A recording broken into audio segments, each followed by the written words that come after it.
Hey, welcome everybody. Welcome everyone. I'm shocked that I got signed in on time today. What a crazy day. Oh, Vanessa, sister, that might be the understatement of the century, huh? That might be the understatement of the century. It's almost impossible to keep up with it, run a farm, run another business, and still be prepared to talk about all this stuff because there is just so much going on. But you're absolutely right. Hey, welcome to everybody on TikTok. Welcome to everybody coming in on YouTube. We have so much to talk about tonight. You guys know I love to take notes. We've got 1, 2, 3, 4. While we're waiting for people to come in, you guys bear with me. I got to block this joker. Every time I come on here live, this guy tries to come in and get me to co-host with him. So we're going to kill that right now. I've seen lives where that's happened before, where somebody lets somebody grab them as a co-host and then they get control of the live, which is not a good thing. So if you see me piddling around a little bit with the controllers over here on TikTok, that's the reason for that. This guy loves to do that. Hey, West Virginia, we might be coming your way. We might be coming your way. We might be coming your way. Judy, they're getting them. There was honestly never a question of whether they were going to get them or not. It's just what we run into is that whenever you go through that H1 system to get a visa to do harvesting, typically they show up at the harvest location 22 days late. So that's been the long-term challenge with that program, is that it's just broken like everything else that has to do with legal immigration. So typically when they go through that program, they show up about 22 days late on average to the harvest site. And for any of you that farm, that can be the difference between, getting a crop harvested on time and having it rot in the field. Sleepy Mama, how are you? Good to see you. Hey, Connie. Hey, Angela. Hey, everybody on TikTok. I know we've had a lot of people in lately. I can't tell you guys how much I appreciate all the support. Yeah, Judy, Australia. We're going to talk about that today. It's one of the first things we're going to talk about. Australia is truly benefiting from the Chinese freeze on beef purchases. We're going to go into that in great detail today because it has some ramifications and impacts just on the general public as well in terms of cost and that kind of thing. 100%. Let's give it a few more minutes here, guys, if you don't mind, and we're going to get started. If you're like me, you're tired today, and it might take you a minute, get your coffee together and sit down and log into the old YouTube and pull up Will. So that's pretty cool, Lori. I always say, once a farm kid, always a farm kid. I was off the farm after I graduated from high school as I went through college, and I was off the farm and I worked in corporate America. Even though I continued to live mostly in rural areas, I was separated for the farm until I moved back to Missouri. And then I've been farming since then. But I get it. You never let go of that. You never let go of that history. You never let go of that feeling of being a farm kid. It's just something that sticks with you, I think, personally, for the rest of your life. I could be wrong. That's how I've experienced it anyway. Yeah, Zeppo is absolutely correct. If you guys would, on TikTok and on YouTube, if you could, make sure you like on both. And if you would, please share. We've got a lot to talk about tonight. We're going to talk about a U.S. senator going down to El Salvador to try to check on Kilmar Garcia and what happened there. We're going to talk about the Chinese ban on American beef coming into China, what that's going to mean for ranchers in the United States. We're going to talk about, so much is happening that on April 4th, now you guys I know probably knew about this, and I knew about it, but we haven't talked about it. On April 4th, the Supreme Court ruled that they were going to allow Donald Trump to cut several educational programs totaling $600 million that go directly into programs for rural schools. We're going to be talking about that today. we just have a lot to talk about, guys. There's a lot to talk about. So,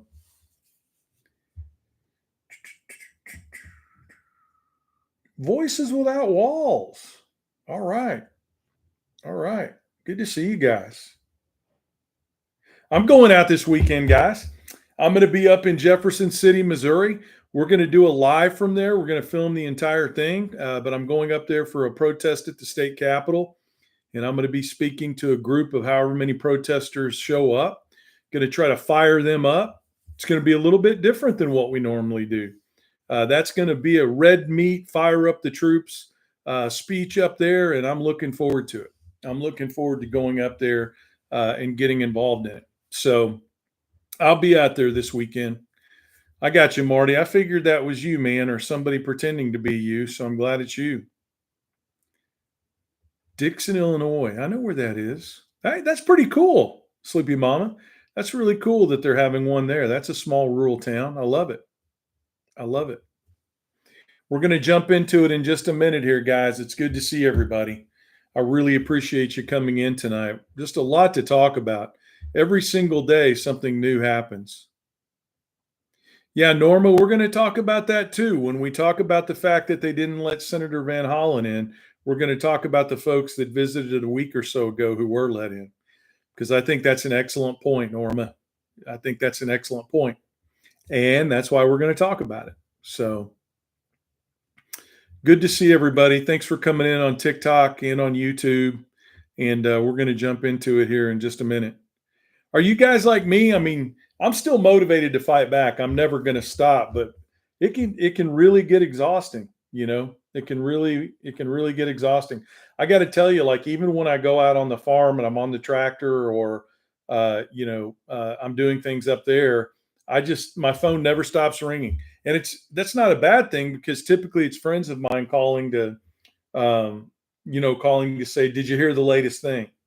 And lots of times when I'm up there on the tractor, I have not heard the latest thing. So, I appreciate hearing from them, but it's really almost impossible just to keep up with all of it. We are going to be streaming from the live, Quantum. We absolutely are, from the protest on Saturday. We are. So we've got a camera person going with us, and we're going to stream the entire speech and the time we spend up there.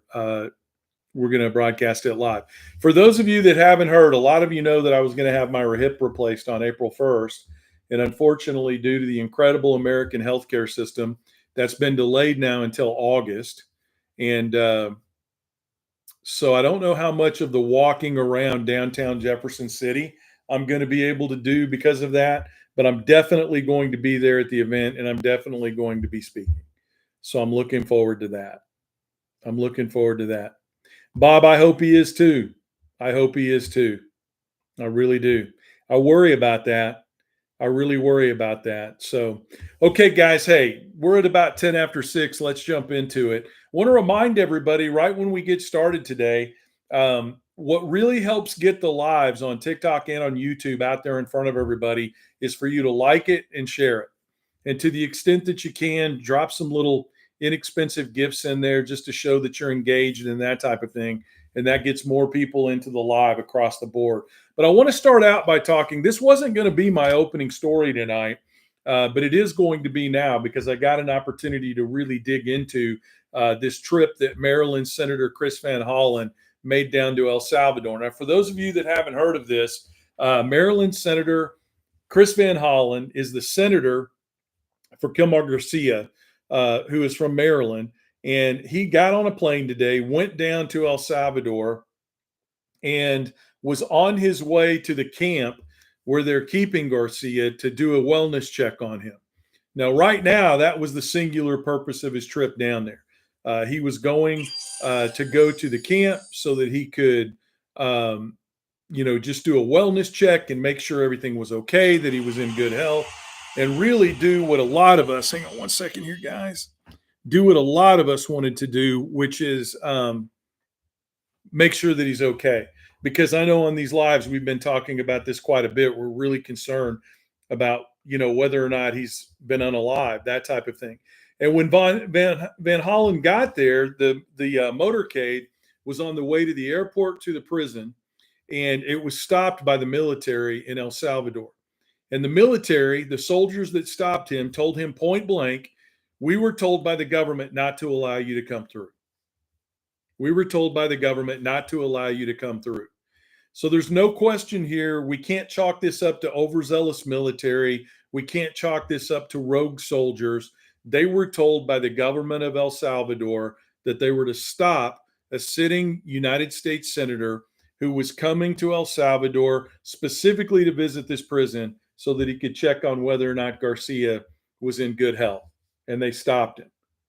Now, there is a natural question that arises here, right, guys? It's like, well, they're their own sovereign country. They have a right to stop anybody they want. But I'm going to call bullshit on that. And I'm going to tell you why I'm going to call it. Because just a few days ago, actually last week, they allowed several Republican. First of all, I just want to make a comment about this. What kind of a sick individual do you need to be that your idea of a vacation is to get on a government sponsored aircraft, go to the nation of El Salvador so you can visit a prison with no human rights? Can we just make that point before we go through the rest of the story? And you don't have to be a bleeding heart liberal to point this out, okay? I can remember a time even in rural America when bad things had to happen. For instance, when the death penalty in this country was still legal, I can remember my grandparents watching the news in the evening and still thinking that this was awful, that this was happening, that a criminal was having their life ended. It was awful for the family, their victims. It was awful that we were doing this. It was awful that it was happening. Because when bad things happen, our natural tendency should be, even when they're necessary, to understand the gravity of the negativity around it. I hope what I'm saying makes sense. I hope what I'm saying makes sense. Because when I think of these politicians getting on a government sponsored plane and flying down to El Salvador on a mini vacation so that they can go to a prison where people are treated like animals, in my rural mind and in my Christian mind, that's sick. It's twisted. It's sick.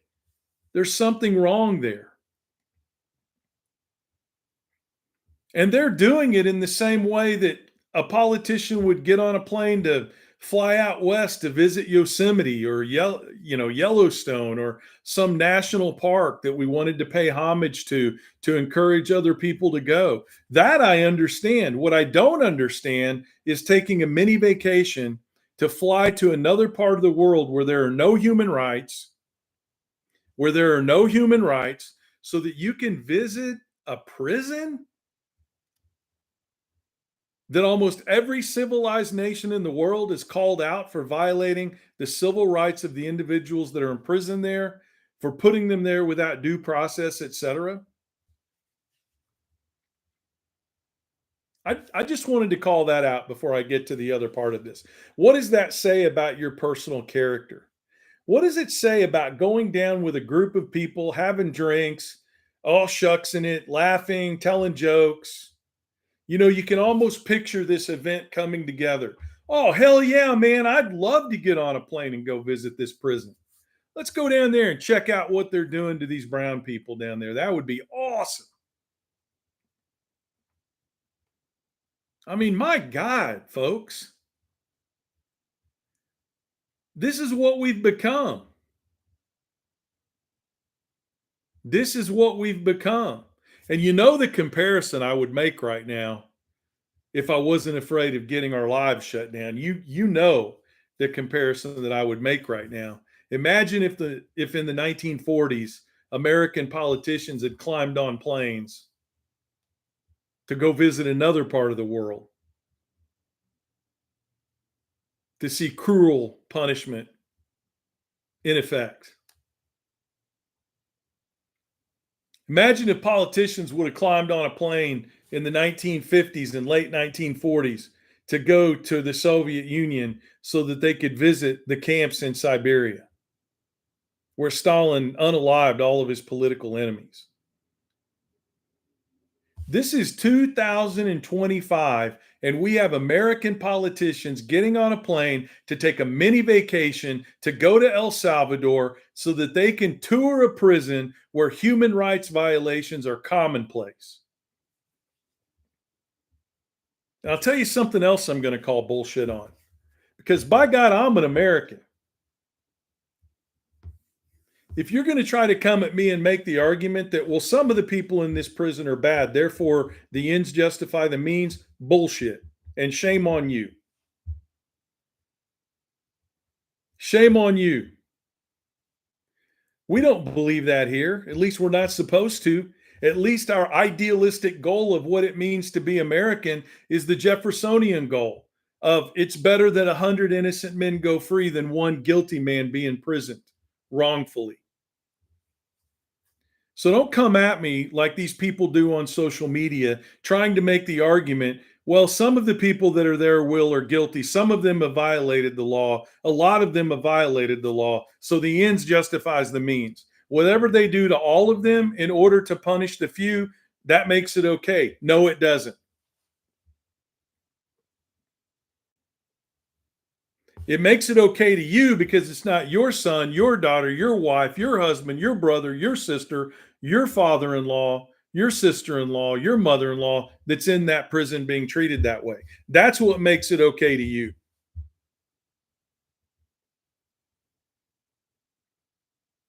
Are you sure it's going to be that way forever?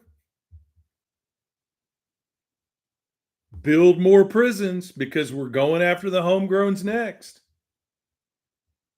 Where is the line of disagreement for this administration where you qualify as a homegrown threat and you've got to be sent to an El Salvadorian prison? And don't tell me I'm crazy. Don't tell me I'm fear mongering. The president said it himself in the Oval Office. Build more prisons.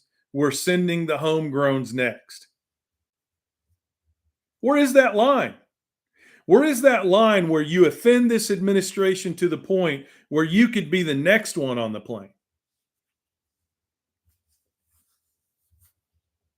I mean, right now it seems to be if you're somebody that's here legally in this country, or you've had a ruling that says you can stay here and not go back, and you have brown skin. But when does that change to all these things apply plus white skin? And then all of a sudden it's, well, even though you were born here, your parents were undocumented, so you can go too. Until finally it's to the point, hey, that fat farmer out there in Missouri that raises so much hell about the way things are going in the country right now, maybe we ought to put his fat ass on a plane and send him down to El Salvador. Can you guarantee me with 100% certainty that that'll never happen? No, you can't. But getting back to the original point, Maryland Senator Chris Van Hollen goes to El Salvador. He takes a motorcade from the airport, trying to go to the prison so that he can check on his constituent who lives there. And the El Salvadoran military stops him and they tell him, the government told us to stop you. Don't make the argument to me that, oh, well, that's their right as a sovereign country, because just a week ago, they allowed these party animals from the Republican Party to go down there and have a party at the prison, to tour and to get their rocks off on watching people suffer. They let them go. They said it was okay for them to go. It's okay to come down here and tell us what a great job we're doing of torturing people and denying them their basic human rights. But by God, don't you dare come down here to make sure that an American constituent of an elected, duly elected United States senator is still alive and isn't unduly suffering at the hands of the El Salvadorian government. Don't do that.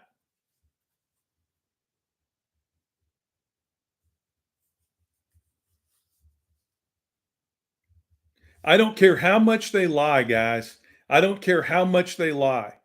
I don't care how many times that little miniature Joseph Goebbels Stephen Miller gets up in front of the cameras and lies about how the courts have ruled and lies about the status of Garcia and lies about all of the other things that they lie about to try to justify what they've done, you don't give up. Don't stop pushing back.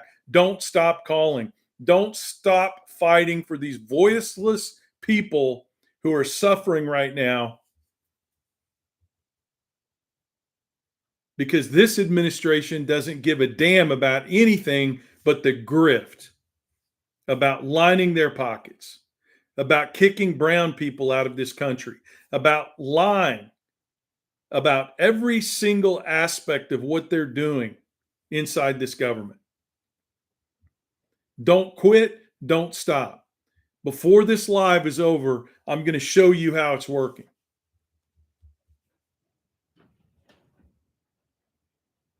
I'm going to show you how it's working.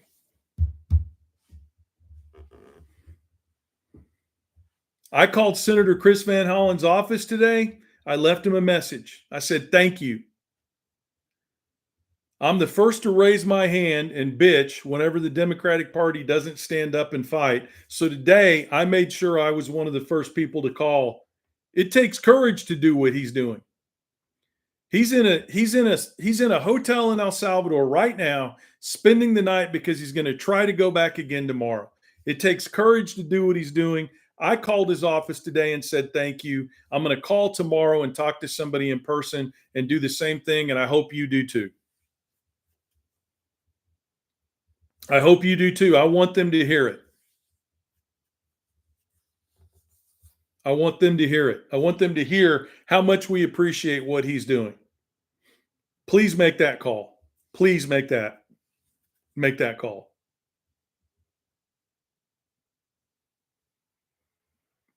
I could talk about this all night. I just can't help it. I mean, I'm sure a lot of you feel the same way I do, because many of you are parents, you know, your mothers, your fathers, your grandparents. We have a lot of grandparents in this society now that take care of their grandchildren because their kids can't. And you know what I'm feeling right now. Because I think most parents are the same. There are bad parents out there, but every man and woman, almost every man or woman that's had a child who's been a mother or a father, for the most part, they measure their success in life and who they are. One of the key measuring sticks of that is how good they are as a parent.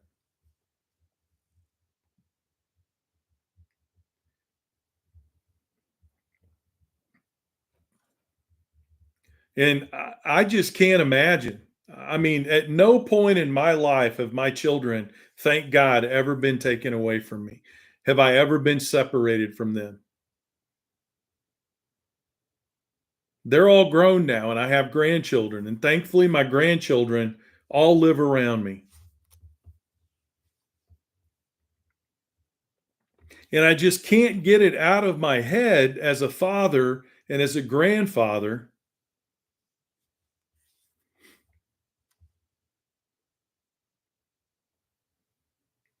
that Garcia is sitting down there at the whim of these people with their Cheshire cat grins that are lying about him as a person and about the process itself.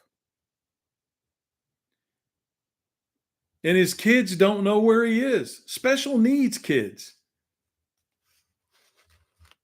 And I know all the other stories that they're talking about. I get that. And the character flaws, I don't excuse.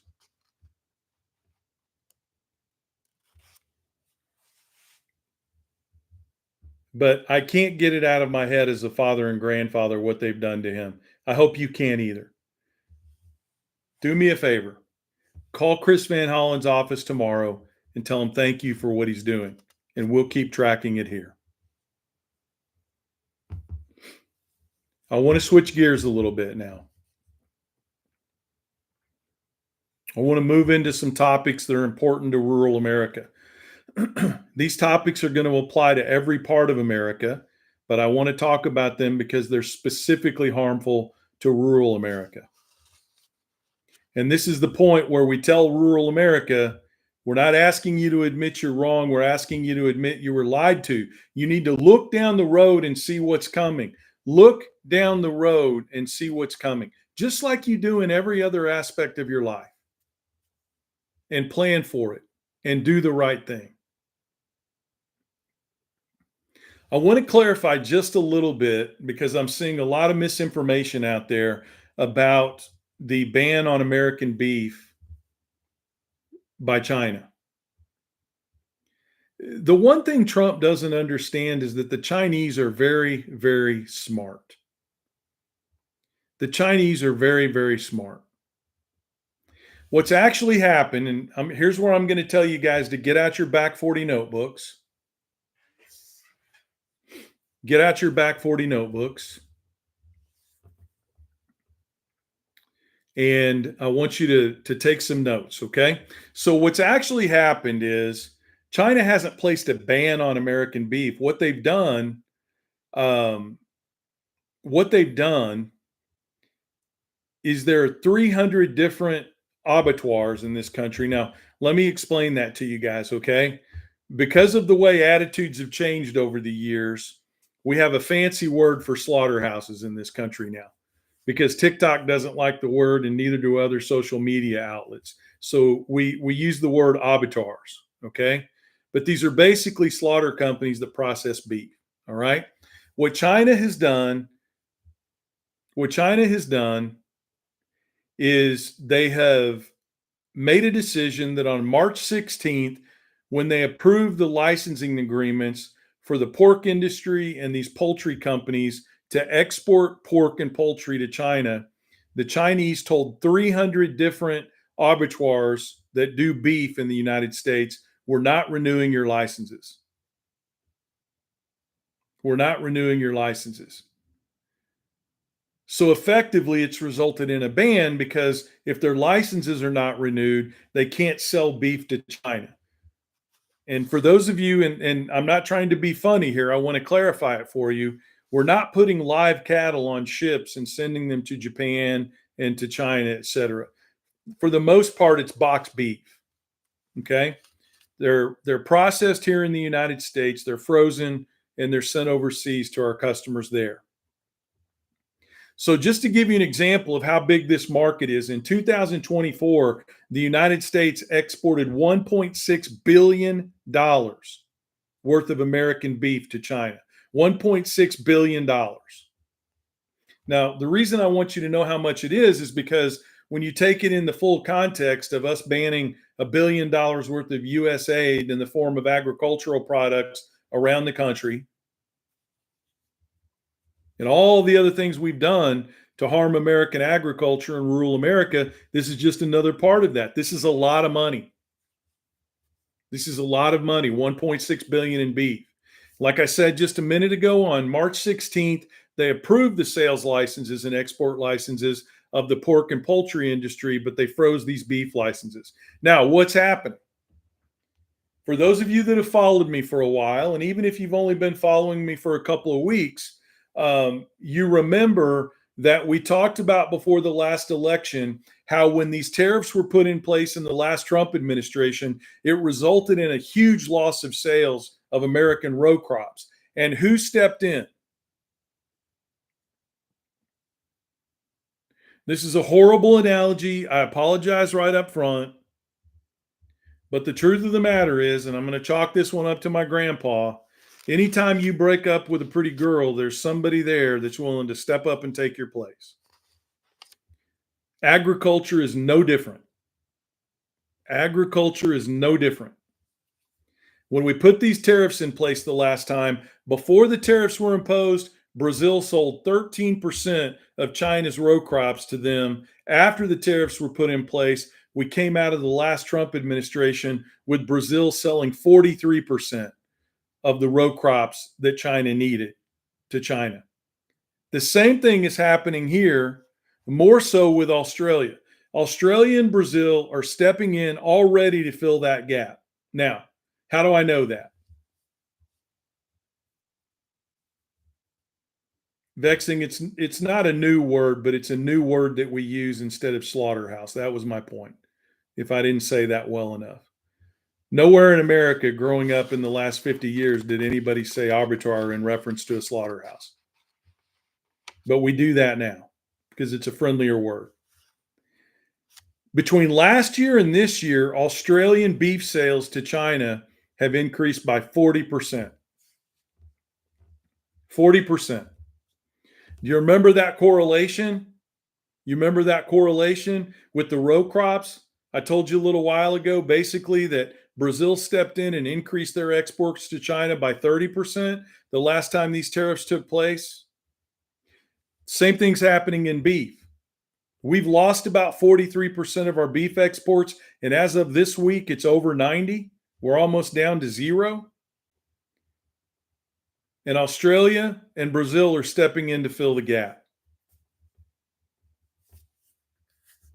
And another thing I want to explain to you, for those of you that didn't grow up on a farm, or maybe you're a row crop farmer and you're not a cattle farmer, another really important thing about the beef that we sell to China is that we used to be the number one supplier of high quality white fat marbled beef to China. Now, for those of you that take pride in cooking a good steak, you know what I'm talking about. This is white fat marbled beef, okay? This is the kind of beef that when you cook it, the fat dissolves into the beef as you're cooking, and it makes for that incredible, beef flavor that America is famous for. Not anymore. What's going on with my hat here, guys? Let's change up. I'm sorry. My grandpa raised me as a no hat backwards, no crooked hat kind of guy. Something's happened to my red hat. We don't need any red hats in here tonight anyway. But not anymore. Australia stepped up. Australia is now the only supplier of high quality white fat marbled beef into China. Now, why do I bring that up? Because it's a more expensive type of beef. And there are a lot of cattle farmers and ranchers in this country that have spent the additional dollars necessary to get a better quality of beef in their herds so that they can get a better price for their beef when they sell. And these grass-fed beef companies at the next level and the abattoirs at this level have all done the same thing. And now that market's gone.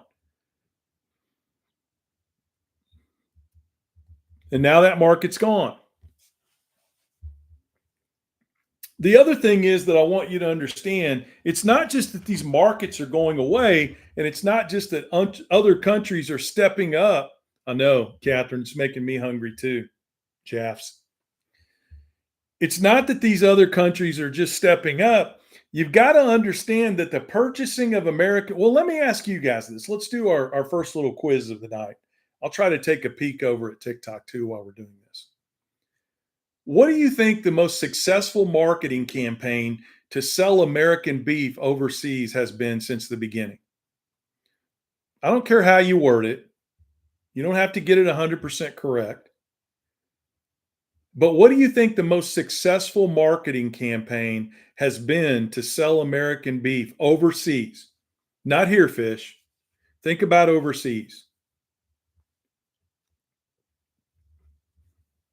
We have the best. That's a great point. All right, I'm going to give you a hint. There's a culture that goes along with it that people in Asia love. There's a culture of American beef that goes along with it that we've advertised overseas. Cowboys. Toro Verde. Ding, ding, ding, ding, ding. You nailed it. The cowboy Western way of life. You have not lived until you've been at a beef conference where they've brought in buyers from overseas, and you see 150 buyers from Japan standing in a room with 10-gallon cowboy hats on, cowboy boots, Wrangler jeans, and Western shirts. They sell the way of life along with it, the culture along with it. I mean, everybody wants to be a cowboy, right? It's no different in other countries. Not anymore. Not anymore. One of the primary drivers, and I know we've got some marketing people in here, so I'm gonna ask you, and you can post it in the comments. What is one of the number one reasons since the beginning of time that other countries, people living in other countries, have bought American products. Think about it. Back when I was a kid, you could go to Russia and people were wearing Levi's jeans. They were paying 500 American dollars for a pair of Levi jeans. Why? Josh, amen, Josh. I've got a fused neck and a bad hip that can attest for that, brother. Thank you. It's quality stuff, but why else? Movies. It's the culture. You got it, Fish. It's the culture. When you talk about movies, the American dream, liberty, it's the culture. Now, what happens to American products being sold overseas when people begin to dislike or hate Americans?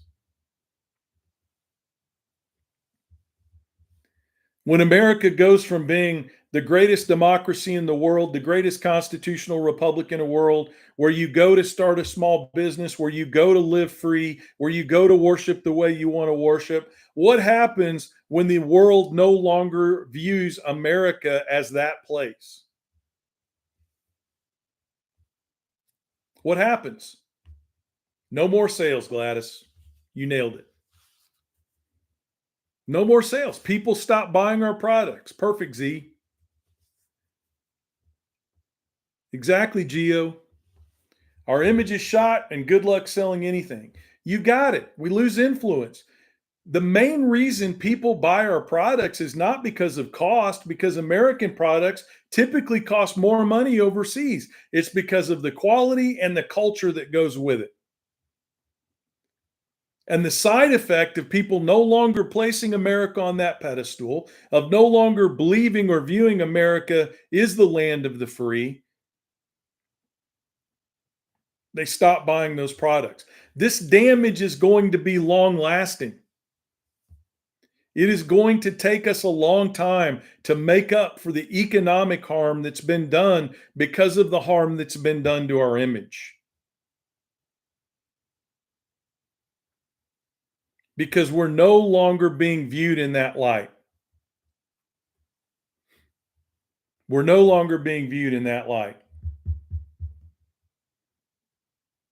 And this is going to be devastating to rural America because for the last few years, for the first time in a long time, American cattlemen and women have been able to sell their beef at a price that's allowed them to secure really good profit.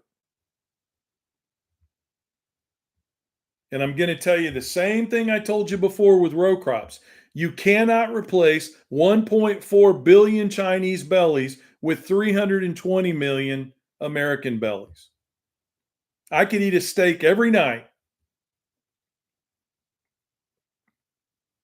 and it wouldn't make up for the sales that we're losing in China. If every American ate 2 steaks every night, it wouldn't make up for the beef sales that we're losing in China.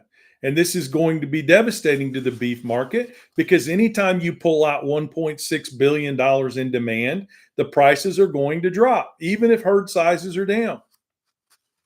And farmers and ranchers know this. Anybody at this point that's still trying to defend what's happening, it's willful ignorance in support of a man and the denial of basic economic trends that we're taught from the time we're this tall on a farm to understand.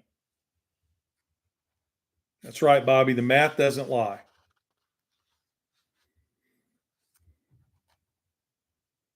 So here you have an attack on American agriculture that's continuing. And what is the Trump administration doing? Well, so far, they've announced 2 programs to dole out dollars that Joe Biden set aside for farmers and ranchers, trying to claim it's their own. Now, this doesn't fall into the category of a party plane to have a party at an El Salvadorian prison where they deny people their human rights, but it's not too far below that.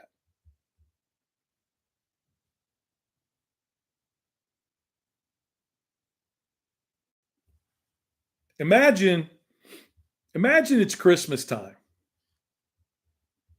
and you buy all of your children the Christmas presents that they wanted for Christmas, and somebody else steps in, locks you in the closet, and gives your kids those presents and said they're from them. They paid for them. Well, that's what the Trump administration is doing right now. This $10 billion in immediate relief, That was earmarked and put in place in December of last year under the Biden administration. The 100 billion plus dollars, million plus dollars right now that they're getting ready to dole out, billion, I'm sorry, that was all put in place under the Joe Biden administration.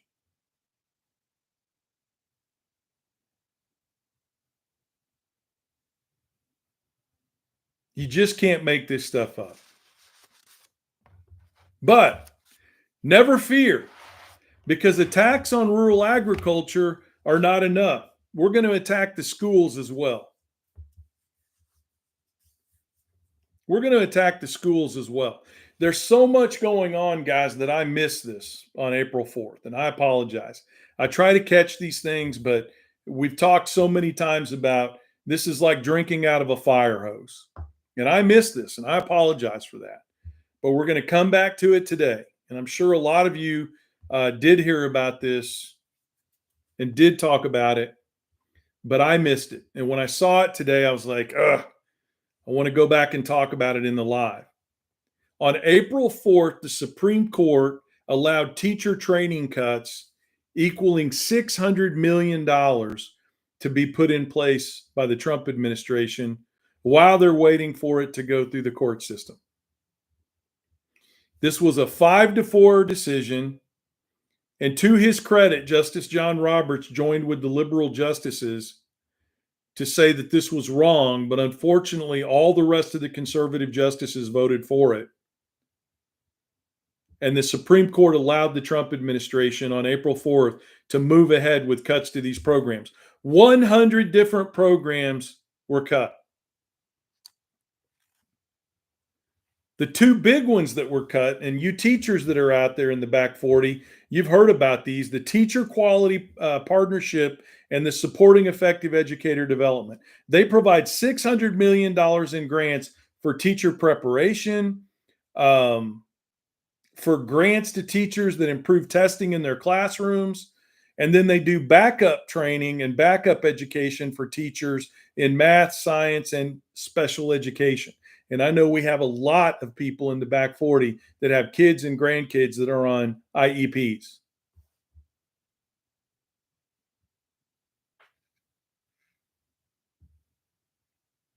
I mean,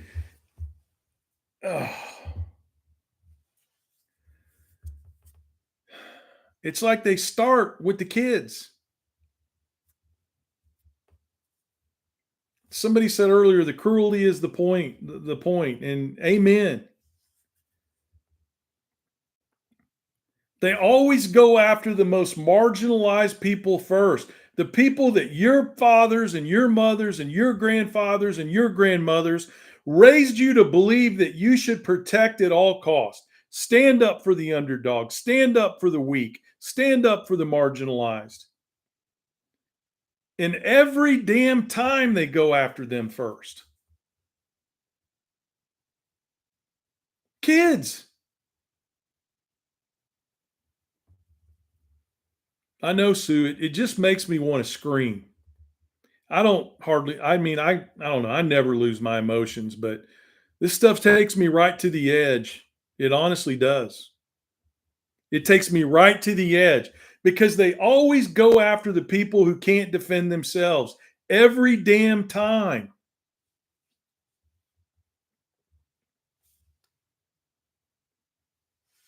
And these programs are really effective, guys. I talked with a teacher today. I grew up with teachers in my family. My grandmother was a librarian. I'm really good friends with teachers today. Any of you that listen to Jess Piper, she's a former teacher. She talks about this stuff as well. These programs really work. They work on teacher retention in rural areas in particular. We've only finished with page 1, guys, so I hope you're ready tonight.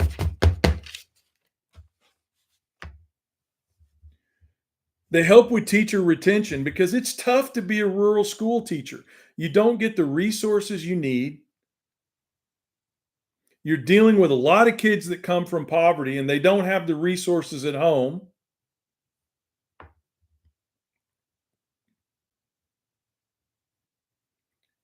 This is a little bit of a sidetrack, but do you know what I really want to do as part of the back 40 sometime?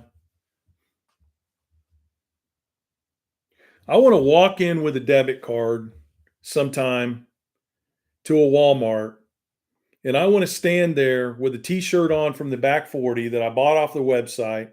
And every time a teacher comes through that line to buy supplies for the kids in their classroom because the schools can't afford it anymore and their parents can't afford it, so that teacher is taking that minimum salary that they make and they're buying supplies for the classroom. I'd love to spend the day just saying, I got it. I got it. Don't worry, I got it.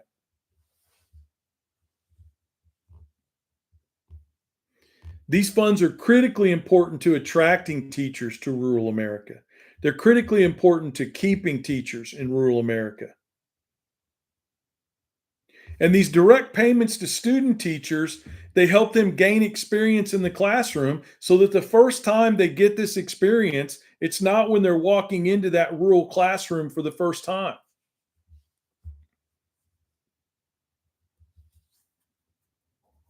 Marilyn, you and I need to, you're in my area. We need to talk. We need to go have coffee. I can tell you know what you're talking about. Let's make that happen.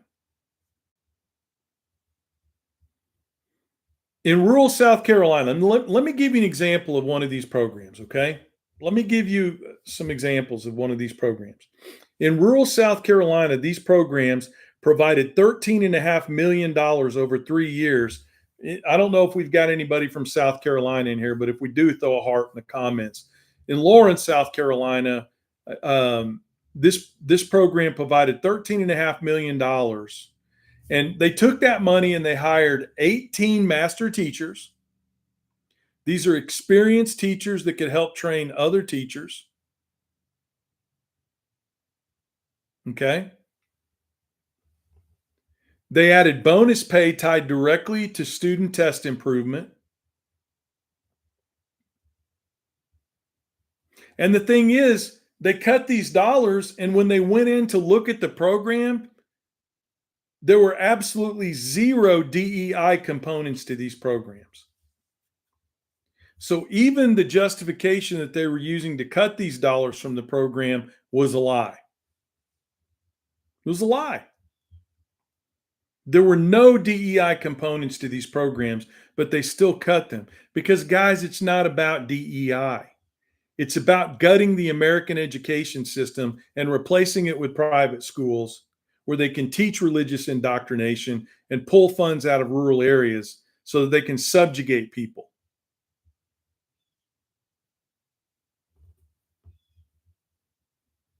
Why else would you do it? Why else would you do it?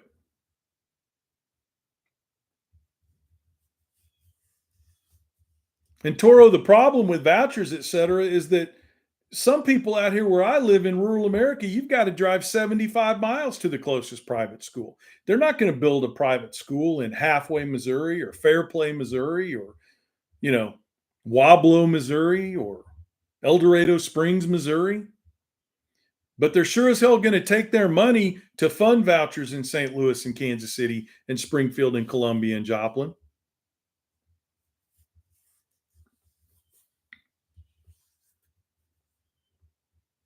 This is the game. There's always a grift. And you can rest assured that when they privatize prisons, these people own stock in private prison companies. When they privatize education, these people own stock in private schools. There's always a grift. I've been to Thayer many times, Toro, believe it or not.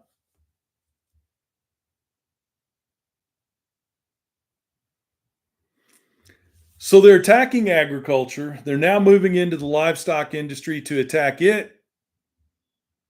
They've already had a long track record of attacking row crop farming. They're attacking rural education, but they don't want us to forget who they really are. They don't want us to forget who they really are. So on May 15th, the Supreme Court of the United States is going to hear the case on birthright citizenship because God forbid we forget who they really are. Hey guys, we're not just attacking schools and agriculture. Don't forget who we really are. We're going to go after those brown people as well. So, on top of everything else they've done to attack marginalized people, they're going to see if they can stop birthright citizenship in this country. They want to end it for all but a handful of citizens. I wonder who that handful of citizens are going to be. I can think of some people in the Trump family that might fall into that category. And then while they were waiting for this to happen in court, they tried to get the courts to allow them to implement the policy without it even being ruled constitutional. Imagine that. Imagine an administration, an executive branch, a president, a Department of Justice going to the courts and saying, hey, we realize there's a good chance that this is going to be ruled unconstitutional. But in the meantime, while we're waiting on you to rule about it, we'd like to throw as many people out of here as we can. So can we go ahead and do it while we're waiting on you to rule? Rule? I mean, you can't make this. I know, Jaff's shocker. You can't make this stuff up, guys. And again, here I am as a dad or a grandpa.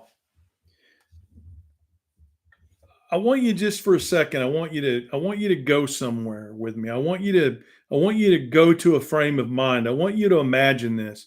And I really want you to do this, okay? I'm not trying to be hokey or new age. I want you just to think about this for a minute because I spent some time today thinking about how would I feel if this happened to me. So imagine you were born in this country. Your parents came here from Mexico. They came here from Central America. Maybe they fled the Middle East and all the turmoil there. They come to this country. They've been here a few years, and you're born in this country. And by the grace of God and the Constitution of the United States of America, you're blessed to be an American with all the rights and privileges that used to come with that. And you grow up American. You go to school with white kids, brown kids, religious kids, non-religious kids. You live the American life. That's all you know. You're American.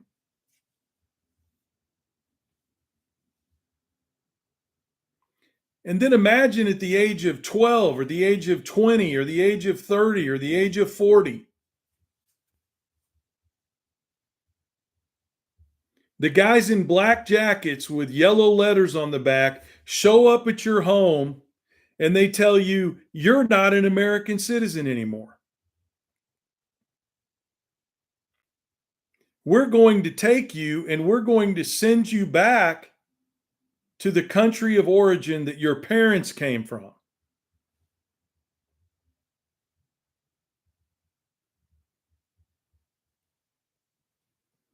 Don't imagine for a minute that it's happening to somebody else. I want you to think about it happening to you right now where you are. While you're sitting here listening to this live right now, you get a knock on the door, and the guys in black jackets with yellow lettering on the back say, you're coming with us. Even though you were born here, even though you're a citizen. And the next thing you know, you're in a detention facility. You're given no due process because we don't do due process anymore. And now you're not a United States citizen. You're quote unquote an illegal because your birthright citizenship has been taken away. Tomorrow morning, we're going to put you on a plane and send you to Colombia. And we're going to dump you out at the airport. And you've got no family there. You've never lived there. You don't know anyone there. You don't possibly even speak the language.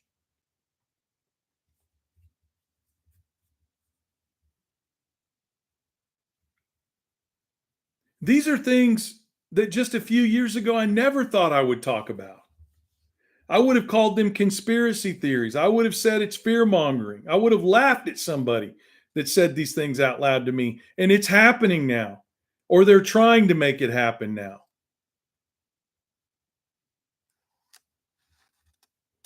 And that doesn't even bring to light the impact it would have on our economy. Because what it's going to do to the economy is absolutely way down the list and secondary to what it's going to do to people.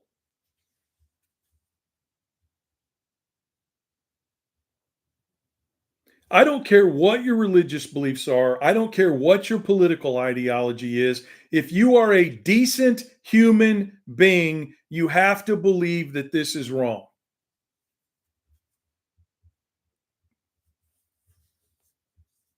I'll tell you that to your face.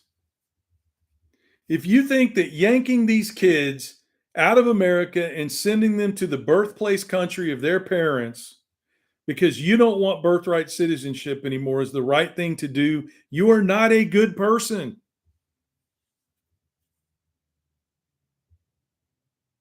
You have forgotten everything you were taught about what it means to be a good person. You have broken the link between rural America and living life the right way and caring about the underdog and wanting to support and help other people. You have forgotten what it's like to be the sheepdog because now you're the wolf. And if you come from rural America, you know exactly what the hell I'm talking about when I say that. You have forgotten what it means to be the sheepdog and you are now the wolf. And that goes against everything we were taught growing up on the farm.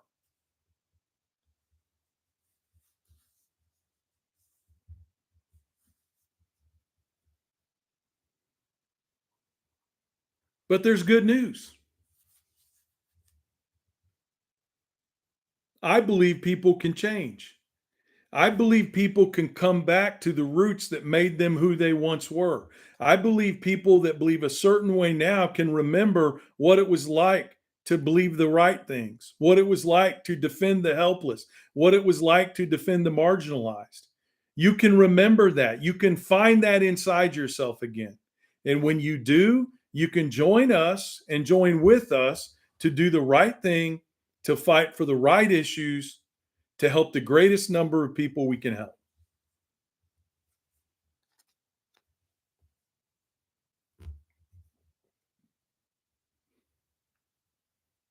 So there is a human rights component to this.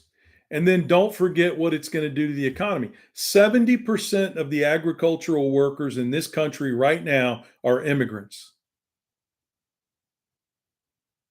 50% of the agricultural workers in this country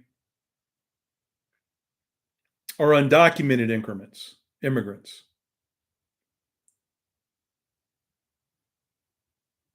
The children of immigrants start new businesses in record numbers. The children of immigrants start new farms in record numbers. They pay taxes in record numbers.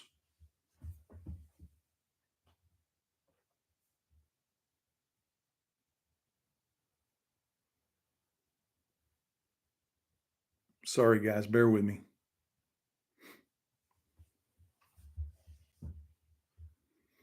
We used to value the immigrant experience in this country. We used to praise the immigrant experience. Now, there's always been a part of this where we have been discriminatory toward immigrants. Hell, white people even find a way to be discriminatory against other white people. I'm looking at you, Irish. You remember what it was like,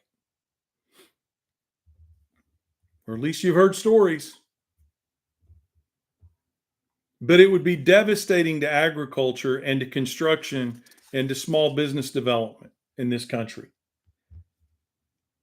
So, if the human rights aspect of it isn't enough for you, if doing the right thing isn't enough for you, if living up to the morals you were taught as you were growing up in rural America isn't enough for you, then there are economic factors that come into play here as well. And we're feeling it all over rural America right now. Record bankruptcies, record purchasing of small family farms and ranches by Wall Street investment companies.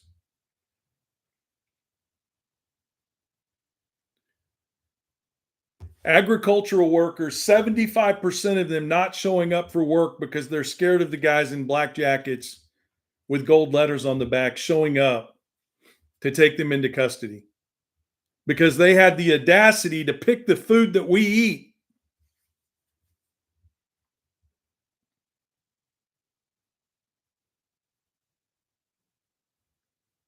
Oh, I love farmers and ranchers. I love them. My grandfather was a farmer. My grandmother grew up on a ranch. I love the farming lifestyle. I'd do anything for our farmers and ranchers.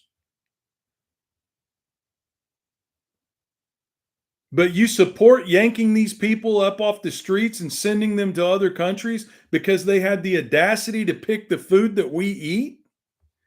Bullshit. You don't care at all about agriculture, rural America, or farming if you believe that. You're just paying lip service to it because you think it's the cool thing to do.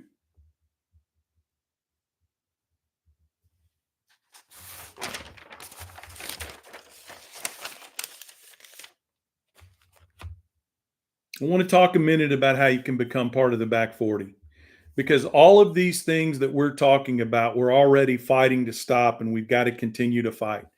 Do me a favor and go to www.theback40official, all spelled out.com.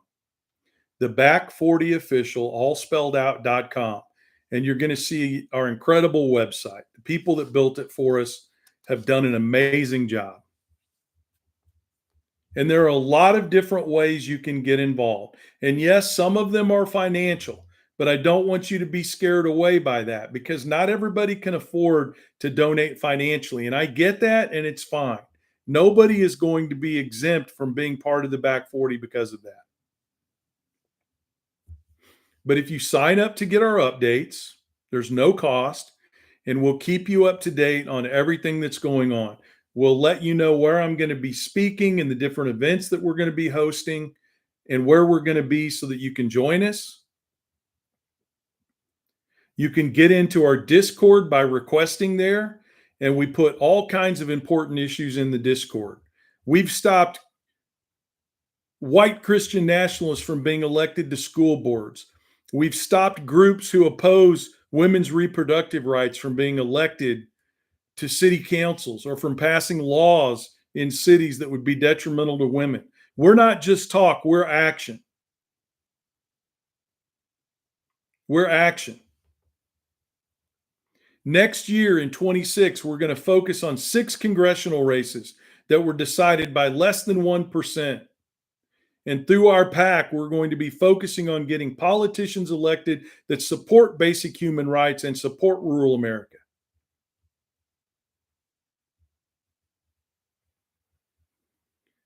Through our C4 nonprofit, we're going to go out there and we're going to educate people about the policies that are good for rural America, and because of that, that are good for America as a whole.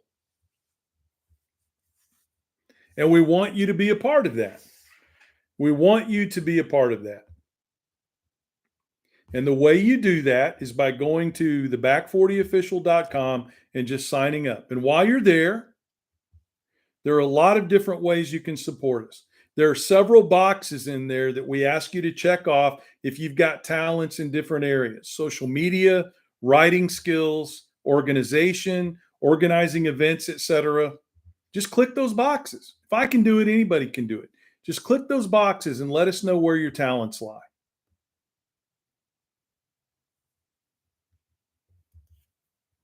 We're also starting a podcast. We did our first practice run just a couple of days ago here in Missouri. We built out the podcast studio. We still need equipment for that. If you want to help support the podcast and the travel that we need to do, we're going to go all over the country to farms and ranches. We've got trips set up here in Missouri. We're going to northern New York. We're going to New Jersey. We're going to North Carolina. We're going to several locations in Texas. Looks like we're definitely going to be in Kansas several times. We're going to North Dakota, sorry. We're going all over the country. We're going to California. And while we're there, we're going to try to do a stop in Imperial Valley, the Central Valley, and Northern California up there in agroforestry country.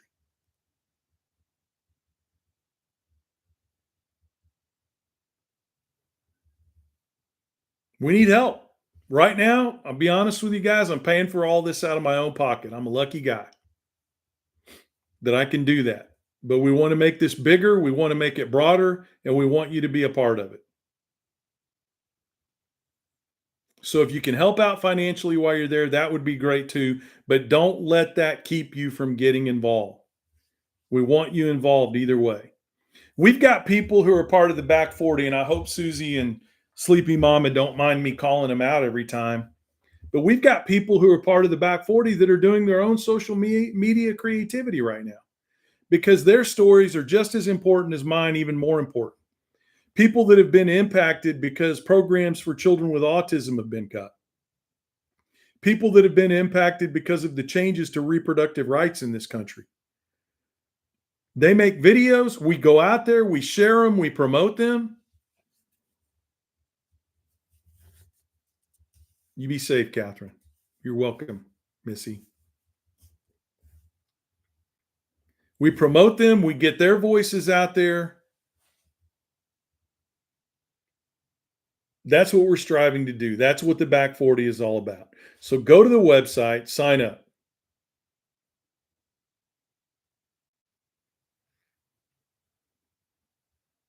Be careful, Josh. We might take you up on that. Go join the back 40 and let us know where you are.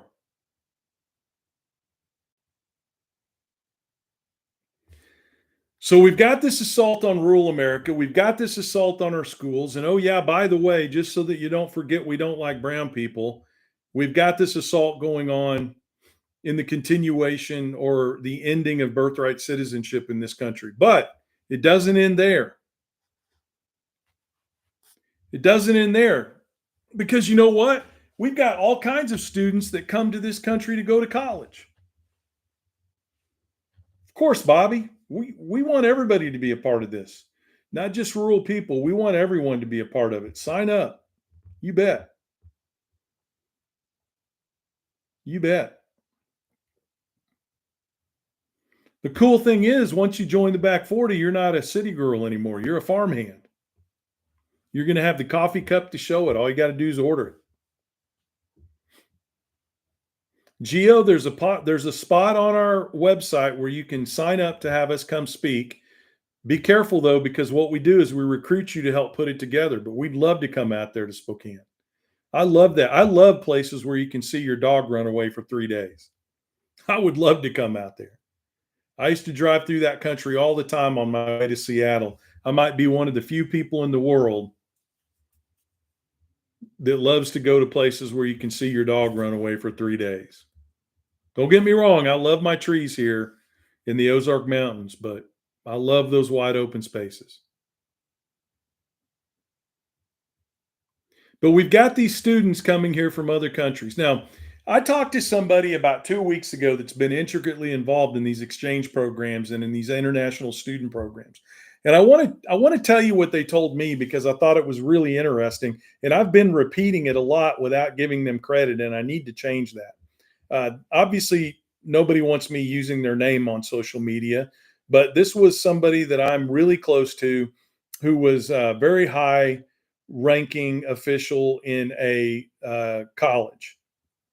And she told me that one of the primary purposes of the exchange program when it was put in place to allow people to come from other countries to go to school here, it wasn't just for the education.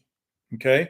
Now, there is a large component of this is in that hopefully we can take folks that are coming from other countries to come here to learn.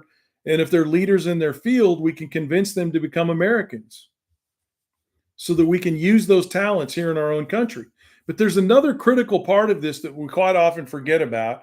And that other critical part is the fact that we want them to experience what it's like to live in a democracy, in a constitutional republic.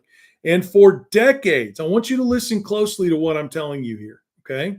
Listen up, because I want you talking about this when you go out and you talk to people. For decades, we encourage them to participate in the political process here in this country, in the exercise of their First Amendment rights. Now, they couldn't vote, but they could stand up. They could write letters to the editor. They could speak out on their campuses. They could become members of their governing bodies on their campus. Student government, if you will. That's what we used to call it.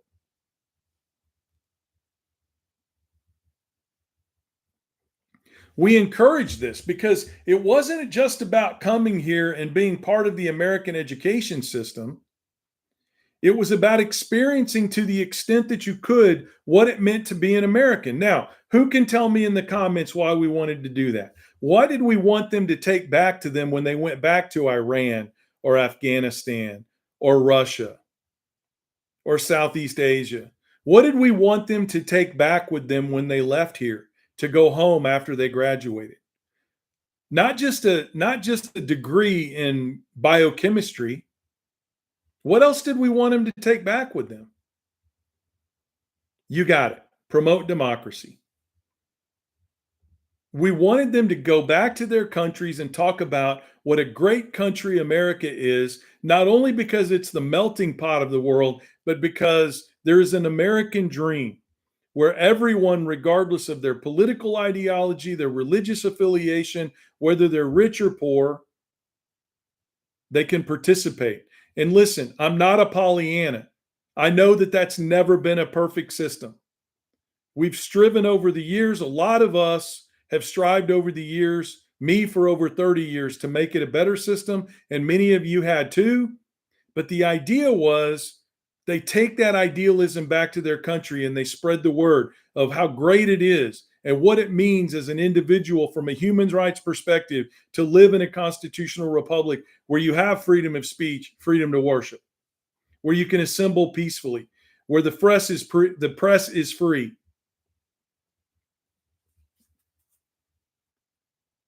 I want you to think about that because it was part of the pitch. It's part of the argument that we made to them to come to the United States. And now we're turning around. Listen closely.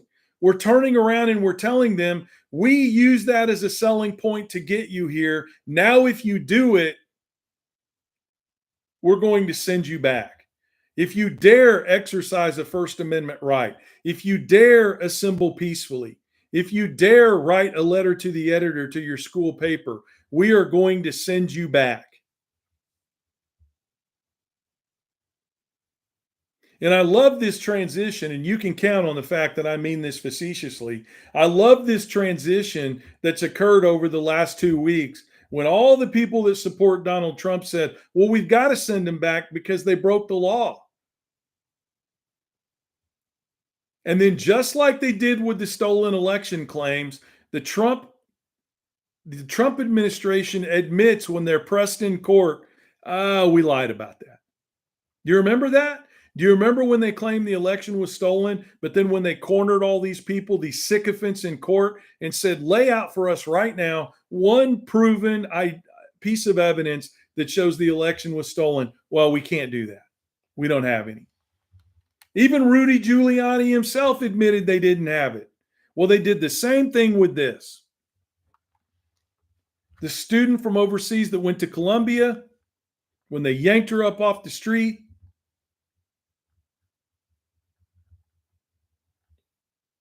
what law did she break? She didn't break a law. They just disagreed with us politically. Every once in a while, they do something crazy and they just say the truth out loud. No, these students aren't breaking any laws. They just disagree with us politically. So because of that, the Secretary of State has the right to revoke their visa or have their status terminated so that we can send them back to their own country. Well, now what message are they taking back to their country? Now what message are they taking back to their country? They're not taking back a message that America is the land of the free, where you can exercise your First Amendment rights, where you have a right to assemble, where you have a right to write a letter to the local press. They're taking a much different message back now. They're taking back the message that says, don't you dare come to our country and disagree with the president and his ilk. This is not rocket science. You have to be willfully ignorant to look the other way or to disagree with what I'm talking about today. You know in your heart of hearts that it is wrong. When you have to genuflect, when you have to do 7th level aerobics and yoga to twist yourself into a position where you can rhetorically defend this, then let me tell you something, folks, you're on the wrong side. My side's easy to defend. This is America. You have a right to speak up. It's guaranteed in the Constitution. If you've got to come up with 17 fabricated arguments to disprove that, you are on the wrong side.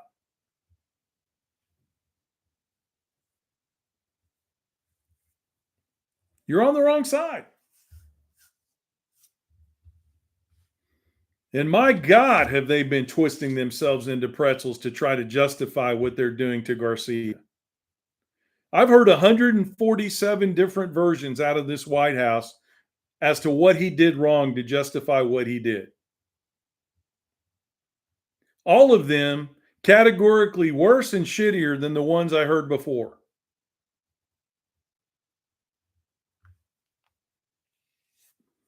Gladys, history is not only going to be unkind to this administration, it's going to be unkind to the people who supported what they were doing. And there's still hope for those people. There's still time to change their minds. There's still time to get on the right side of history. There's still time to stand up with us and push back and fight against all these things that are happening. There is still time. But the clock is ticking.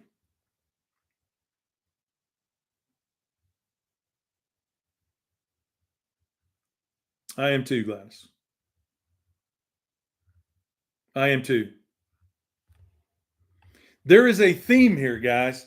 There is a theme here that should frighten everybody. And when you're talking to your MAGA family members or the people that you know that may be on the fence, there is a theme that's happening here.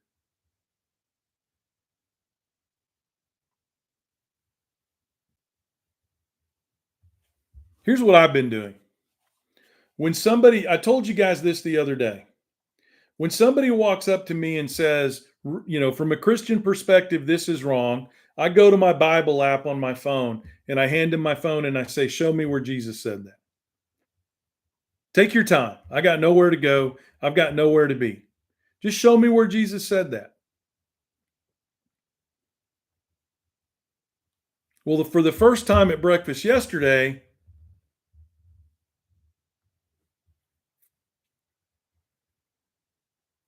I pulled out my phone and said, show me a single forefather or founder of this country that made that argument that we shouldn't have freedom of speech. Take your time. My eggs and bacon and toast aren't even here yet. Go ahead. Use my phone. Look it up. Show me where a signer of the Declaration of Independence or a signer of the Constitution of the United States said we shouldn't have a First Amendment or we shouldn't have a Sixth Amendment. Show me where one of those founders said the person in charge, be it a president or a king, should have the right to completely throw due process out the window and put you in jail at their whim. I mean, just look it up. Show me.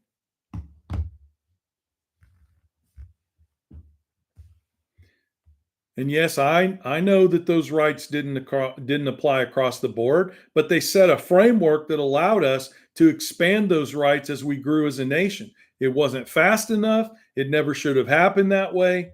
I get all of that. But it's there and it's in writing, and it's in writing for a reason. And we were moving in the direction and on the track to expand those rights and to get to where we want to be, even though we aren't there yet. And they are turning us back. They're turning back the clock. They're turning back the journey. And now I'm talking to all you white men out there. Even though we're not as impacted by this as everybody else, what the hell kind of a man are you if you stand by callously and watch everybody else lose their rights and you don't do anything about it?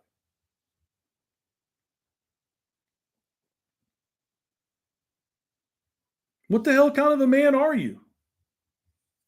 You can watch a father be taken from his children. You can watch somebody be yanked up off the streets by masked men, thrown in handcuffs, a bag put over their head, and sent back to their country. You can watch that and say that's okay. you You better think it through because you've got daughters. You've got granddaughters. You better think it through. But I'm going to tell you guys something else, and I want to talk about something positive here for a minute, and then I'm going to go to your questions like I always do. I promise. The tide is turning. It's not turning fast enough. It's not turning boldly enough, but the tide is turning. I woke up this morning to another new poll, and Trump set a new record today. I had a smile on my face a mile wide while I was sitting there eating my bagel. My son makes homemade bagels, guys. They're to die for. Trump set a new record today. According to this new polling data, his net approval rating among independent voters has sunk to a record low of any president in the history of this country since we started keeping records. Let me say that again. President Trump set a new record today. According to this new polling data, his net approval rating among independent voters sunk to a record low of any president since we started keeping records. Even worse than in his first term. He's at a negative 22% among independent voters. In the last election, he was almost 50%. That's dropped down to 37%. He's 22% underwater with independent voters. You see where I'm going with this? You take those Democratic voters that voted, that come out in the next midterm. We get those Democrats that sat on their ass for whatever reason to come out and vote in the next midterm. And now all of a sudden, we've got the power of the people overriding those that support him. And we have a roadblock. We have a firewall in the House of Representatives. And hell, who knows, maybe even in the Senate to stop these things that are happening. He set a new record today. Right you are, Jay. Right you are. 25% of Republicans now disagree with his handling of the economy.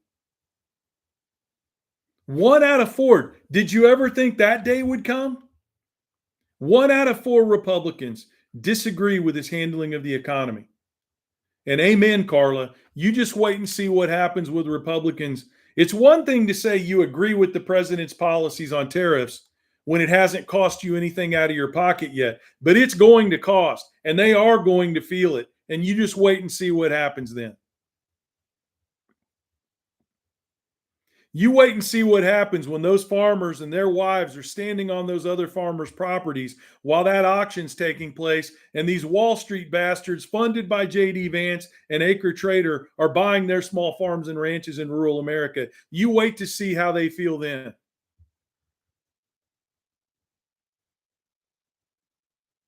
Where the hell's my soapbox? I thought I kept it in here under the desk. Where is it?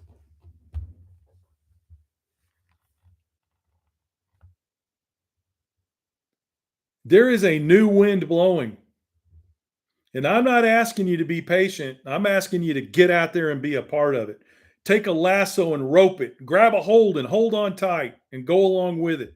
And do your part to spread the word and to keep this movement going, because it is coming. It is here. It is going to continue to grow. Regardless of everything they throw at us, no matter how bad it gets, no matter what they say, no matter how much they lie,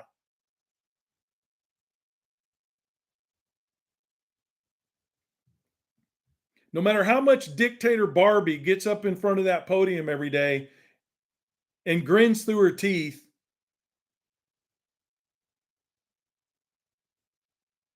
it's changing.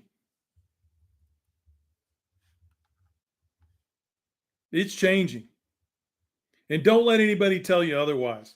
And that includes your own inner voice. Because it's hard to believe sometimes that it's changing when every day we're bombarded with this nonsense, but it is changing.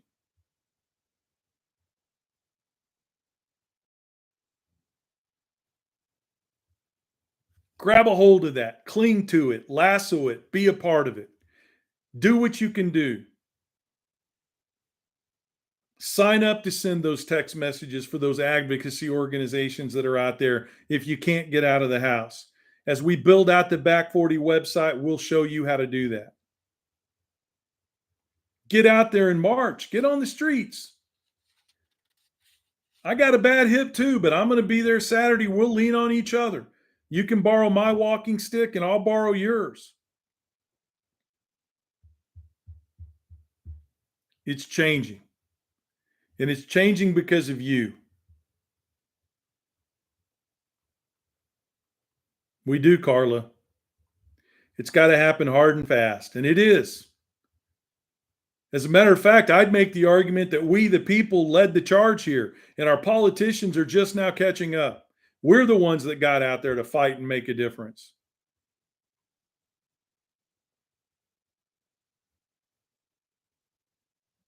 We're the ones that set the bar. We're the ones that dragged them out.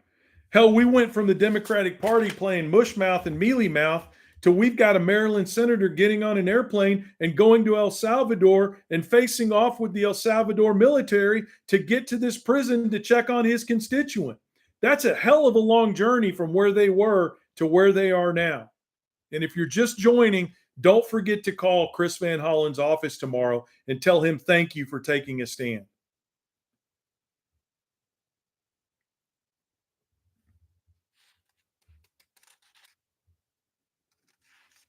That's a lot, guys. That's a lot. We had 1, 2, 3, 4 pages tonight.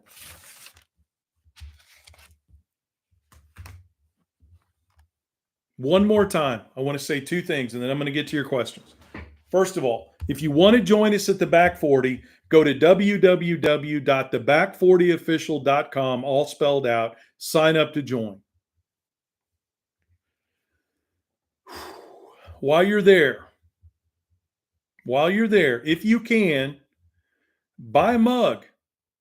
I promise you, this is not paying for Will to get a new tractor on the farm. It's not paying for Will to get a new Ford F-250, okay? This is all going to the Back 40 and what we're trying to do out there. If you can, buy a mug, buy a t-shirt, support the podcast. We need your help. But if you can't, don't let that stand in your way. I want everyone, all of you, to be a part of the Back 40. If you're coming through here and you're watching, it'll take you 3 minutes to go to our website and sign up to get our updates and to help us where you can. We're going to save rural America, guys. I want to spend this is all I want to do for the rest of my life is be a dad, a grandfather, and fight like hell for the things that are right. And I want you to join me because none of this would have been possible without you. Every time I give a speech, every time I go on Don Lemon's show, or I give an interview to the New York Times or the Wall Street Journal, or I go on all of these ag radio programs around the country, I never forget to mention you. Never. Ask anybody that listens. I never forget to mention you because I know I wouldn't have these opportunities if it wasn't for the Back 40. That's awesome, Lori. That's awesome.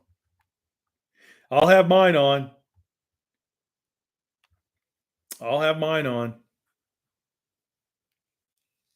I couldn't have done any of this without you. I want you to, you're always going to be a part of it. The Back 40 is you, and it's me, and it's us working together. Don't forget that. I appreciate you as much as I can appreciate anybody that's not flesh and blood. I really, really mean that. Thank you for giving me this opportunity. Thank you for giving me this platform. And I promise you, with you behind me, pushing me, I'm going to do everything I can with it to do the right thing. I promise you that. All right, guys. I want your questions. We always try to end up the night with some questions, and I know you've got some. Or if there's something you want me to point out and take a look at. I get a lot of my ideas, guys, in the messages that you send me. Thanks, Gladys. I appreciate that. Yeah, if we could, guys, mods, could you put the website in the chat in both places on YouTube and in TikTok? Let me say it one more time for you guys. It's www.theback40 spelled out FORTY official.com. www.theback40official.com. Todd, here's how I feel about taxing churches. I'm okay with churches having tax exempt status if they're doing the work of the church. If they're offering homeless shelters, if they're feeding the hungry, if they're clothing the poor, and all these other things that churches are supposed to do, I'm all for that. The minute they step into the political arena and become just another arm of a political party, this is just me, I think that tax exemption should be taken away. That's how I feel about that. Thank you, Toro. I did see Kennedy speak. That's a good question. I did see Kennedy speak. Man,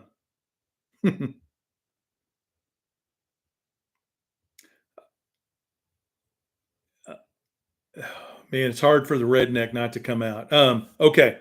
So, as an uncle of a child with autism who watched my niece and nephew go through the challenges of the diagnosis and finding the necessary programs that were available, and watching the growth in that family and the opportunities that these wonderful teachers and programs made available to my nephew, great nephew, and being friends with a young man who has autism, who works and pays taxes, and is a hell of a St. Louis Cardinals fan, and corrects me all the time when I get the statistics wrong because he's got every statistic from every season since the beginning of time memorized. Yeah, I wanted to slap the shit out of RFK Jr. Sorry, I don't know another way to put it. I don't condone violence unless absolutely necessary. But that's how I felt about RFK's speech. Tell me you know nothing about autism and the beautiful people on that spectrum without telling me you know nothing about autism. Good God. I mean, imagine the person in charge of health in this country making a comment like that and writing off an entire group of people. Enough said. Yeah, Jay, he will. I've already read all the background. Brooke Rollins has already said that the majority of the relief that comes out will be from large farms, and corporate ag.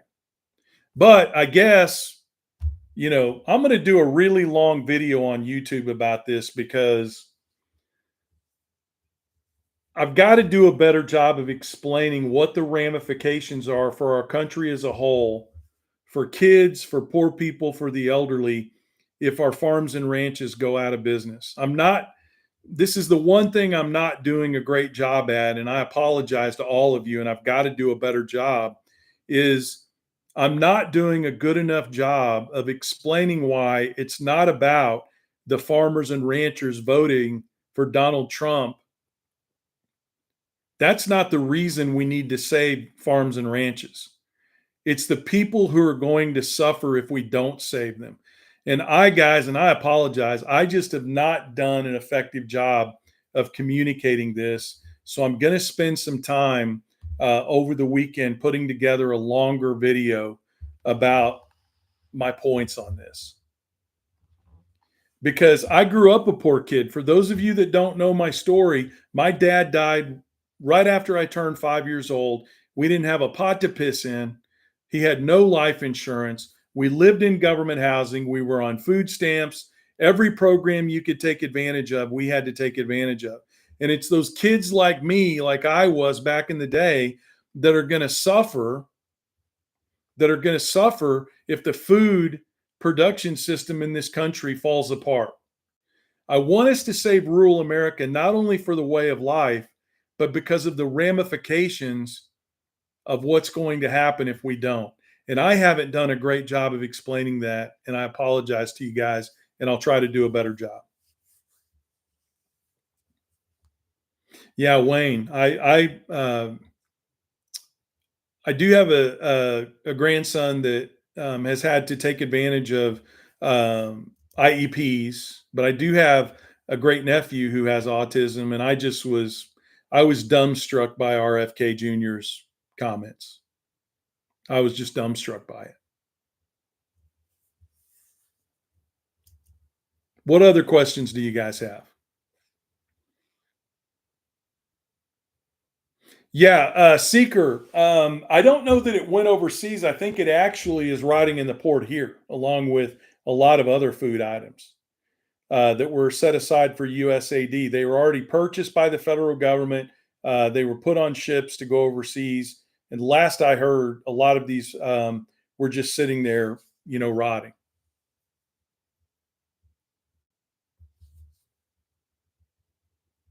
I'm a briefs guy, Martin. Thanks for asking.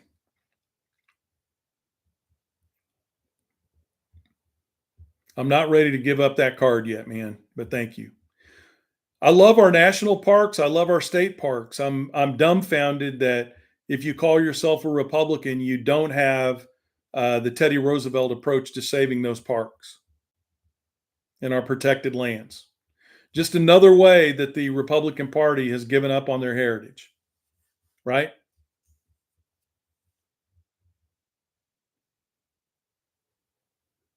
Yeah, really, I don't, all of you that are telling me about, you have autistic children and grandchildren and that kind of thing, you know exactly what I'm talking about because you understand what a blessing it is.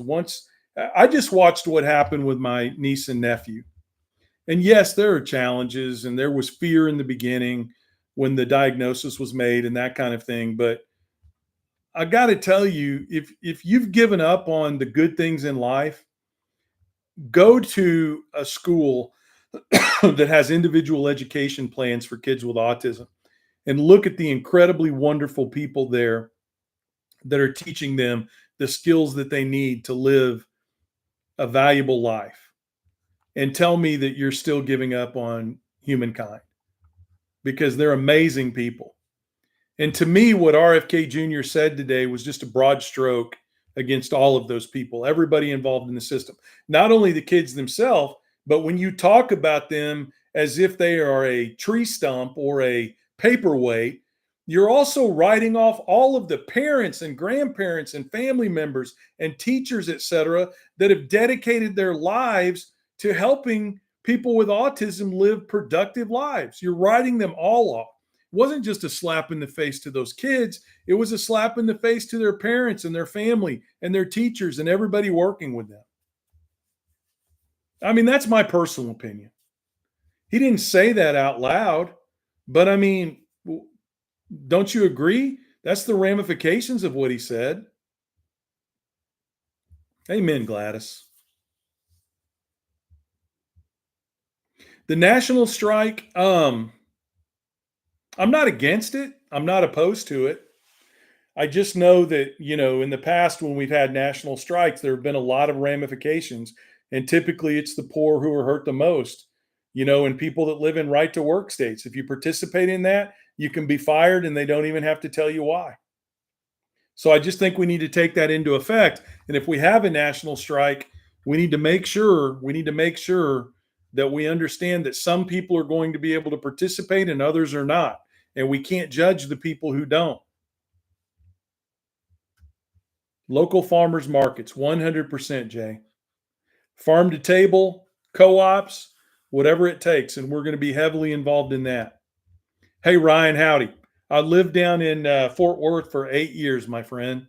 I love Texas.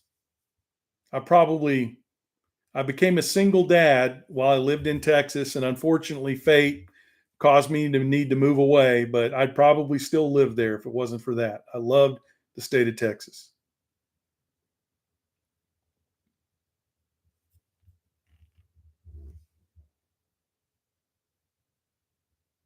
What other questions do you have? My walk. I was an aide for an autistic child in school. My heart. Yeah, amen. And thank you for that service, my walk. I know you didn't post that because you wanted to hear that, but I just want to tell you personally, thank you. As the uncle of a special needs kid on the spectrum, I want to thank you for what you did.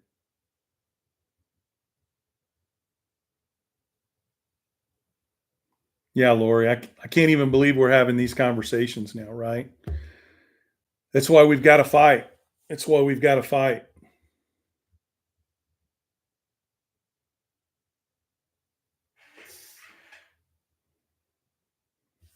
Yeah, Navy vet, I agree with you. I may have had a few beers over the years at the Fort Worth stockyards. I'll tell you what got me worse, though. Part of the reason why I probably got fatty liver is every Friday for about 6 years, I went to the Cattleman Steakhouse at the stockyards and had a steak every Friday. So, any of you that live there know where that is. Texas political scene is pretty rough. Yeah. Yeah. I mean, it was getting that way, Ryan, when I lived there. Ann Richards, when I lived there the last time, Ann Richards had been governor and she had just lost. She had just lost when I moved away. Do you think we need to change the requirements for organic certification? Yeah, I think we've got to get there, Carla, but it's got to be a process. I mean, ideally, I think we need to get to sustainable regenerative agriculture over time. But I'm also a realist, living out here in row crop country and cattle country. We just need to have dedication from the government in terms of programs and funding to help people get there. And we were getting that with the Biden administration. They were going to spend, or they had allocated billions of dollars to farm to table regenerative agriculture. Not enough, but they were starting on it.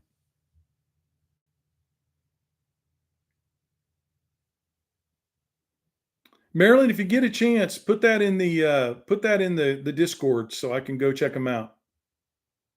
I do too, Bob. I do too.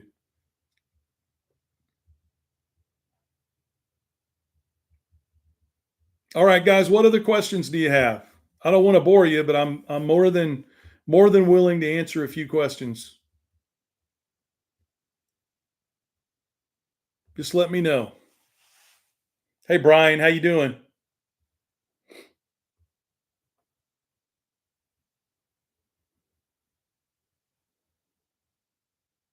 All right. All right. Well, Sue, 30%, it's really important that we remember 30% of the farmers and ranchers and rural people in this country did not vote for Trump. Okay. So at a minimum, and I'm not saying you're doing this, Sue, so I'm not coming at you, I promise. But at a minimum, we can't paint with a broad brush when it comes to rural America because there are a lot of us. You know what my most often used comment is on social media when I'm responding to people? I voted for Harris. I type that more than anything else.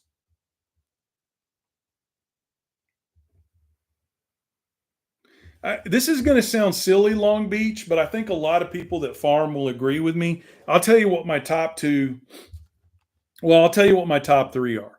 My top one is going to seem a little bit silly, but for those of you that farm out here, you tell me if you feel the same way. So many things that I do in my life, I can't look back at the end of the day and tell what I accomplished. It's either on paper or it's part of the process, but not all of the process. Does that make sense? What I love about farming is that at the end of the day, I can look back and I can say, I planted 150 elderberry plants, or I picked berries off of 300 elderberry plants, or I planted 20 blackberry plants, or I inoculated the substrate on 100 different mushrooms. And I look back at the end of the day and I'm like, I did that today. And there are a lot of things that we do in life where we can't track our progress, if that makes sense. So that would be number one. Number two is the time I get to spend with my family doing it. Now, not everybody participates in it. Okay. I want to be upfront about that because they just can't. They've got kids and they've got jobs, but two of my sons are able to help me out quite a bit. We're actually going to go up as soon as the rain stops and we can get back into the dirt without it clumping up. And we're going to get some more elderberries planted. I'm going to try to do some videos on that. But that's the second thing I like about it is the family aspect of it. And then the third thing is just being outdoors. I love to be outdoors. When I was growing up on the farm as a kid, I would do my chores in the summertime and I'd be gone all day long. The only time I showed up was to get a sandwich and drink some milk and cold water, and I'd take my dog Cowboy and my BB gun and head right back out again. So I like being outside. Yeah, Long Beach, that's the deal. It's just there's something about being able to see what you accomplish that uh, I don't know. I love it. I love it. That'll make sense to some people and maybe not a lot of sense to others. Let me see what that question was. What feedback do you get? Well, I mean, right now, guys, in terms of how people are feeling about Trump, I think that we're in kind of three stages. Okay. One is you've got farmers and ranchers that support him that are never going to change their mind no matter what. We've got another really large group that are starting to see the light and they're complaining about it. I mean, you can go out there right now and Google farmers, turn against Trump or farmers in support for Trump. And there are a lot of farmers out there that are uh, realizing how bad these policies are for them. They're in what I would call the beginning stages of Trump rehabilitation. And then you've got the ones that have reached the conclusion that Trump was a mistake and they want to help fix things, like the farmers that started Farmers Against Tariffs. That's a mixed group of people across the political spectrum. So that's what I hear.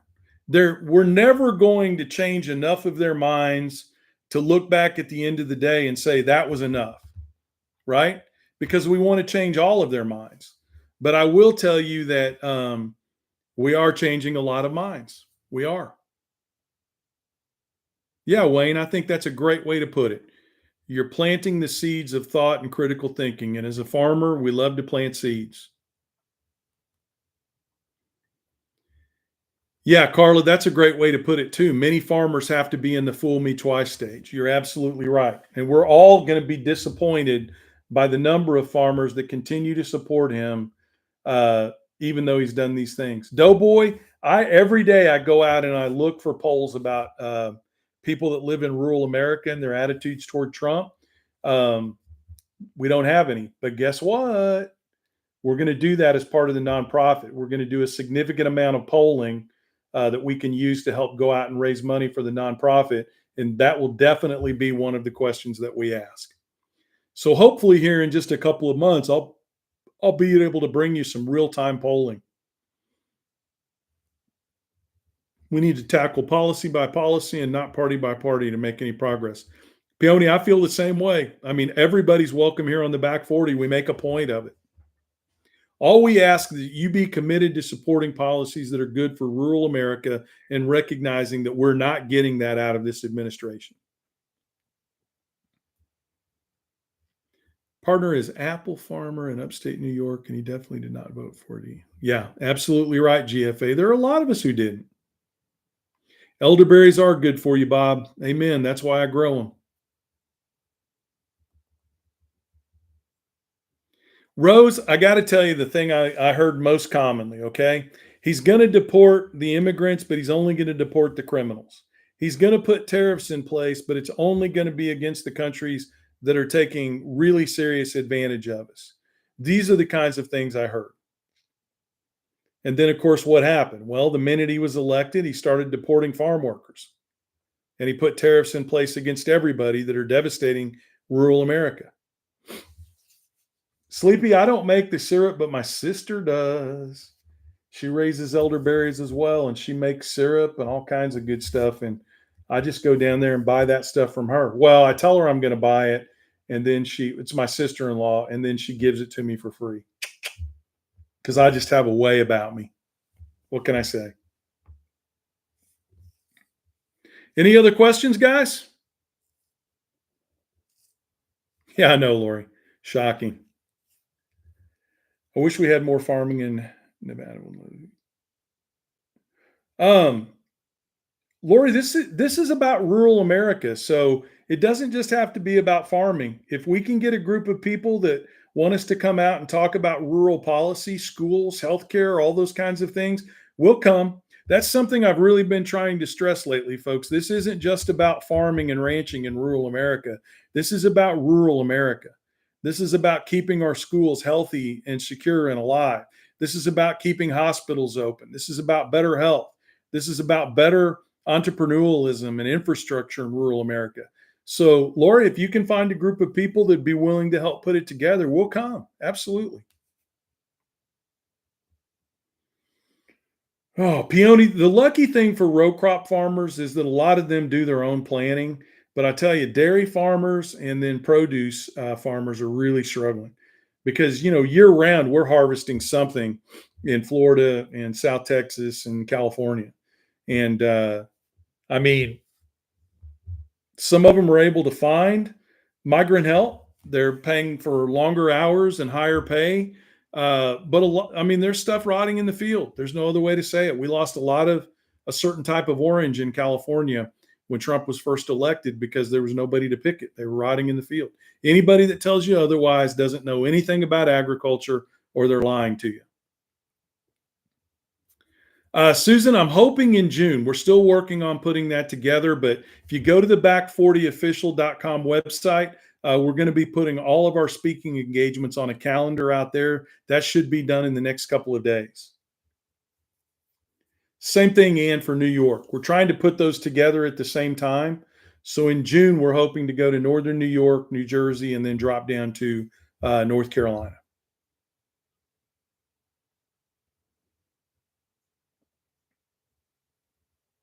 I love that kind of land, Lori. I'll come. If you find a place, I'll be there. I hope you can make it, Ann. I really do. I really do.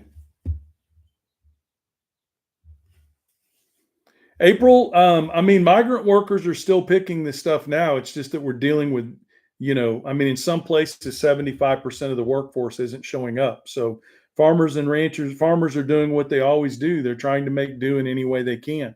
And sometimes that includes, paying for a lot of overtime, et cetera, for the workers that are showing up in order to get things harvested. And I mean, they're just trying to find a way. That's the bottom line. That's the bottom line.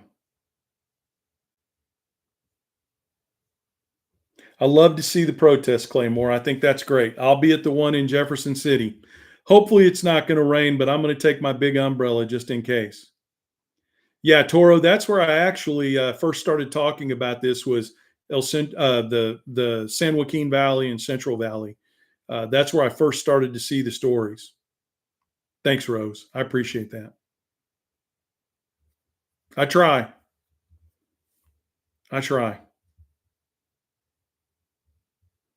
Well, welcome back, Peony. It's red here now. We got to change that. We're going to put you to work when you get back here. So be ready to work. Gotcha. Gotcha. I'm looking forward to that trip, Toro. I hope I'm able to go to Imperial Valley where my family has a farm and then go up to Central Valley and then up to that agroforestry area in Northern California. I want to do events in all three places if possible. Yes. Yes, and it will. The Discord will have all this information. All right, guys, listen. Our next live is going to be Saturday from the protest, okay? Everybody listen up because this is a little bit of a change in schedule, okay? So Saturday, we're going to be doing our live from the protest.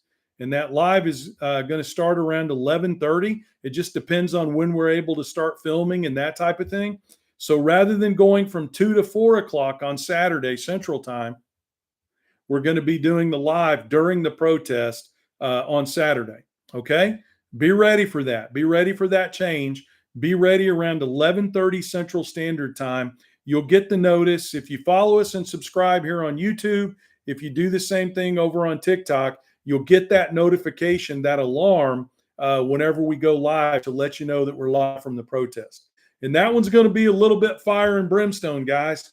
So it's going to be me trying to fire up the troops and tell them all the reasons why they need to be at these protests and why we need to be fighting for the things we're fighting for. So I hope you can join. Listen, I want to say one more time, go to www.theback40official.com and sign up and let's get to work. I appreciate all of you so much. I appreciate everything you've done to give us this platform that we've got to make our voices heard. I'm going to say it over and over again until you're tired of hearing me say it. None of this would be possible without you. This is not about clicks and likes and shares for Will. This is about you and I working together to contribute the skills that we have to get out there and fight this good fight together. If you go away, the whole thing goes away. So I appreciate you so much, every one of you, and what you're doing to make this work. You guys have a great day. Enjoy your Friday. Hug the people you love. Get out there and try to have a good time. If it's raining on you, lay there in bed a little bit extra tomorrow morning and listen to the rain hit the tin roof and just relax. And then get up ready to fight. I'll talk to you guys soon.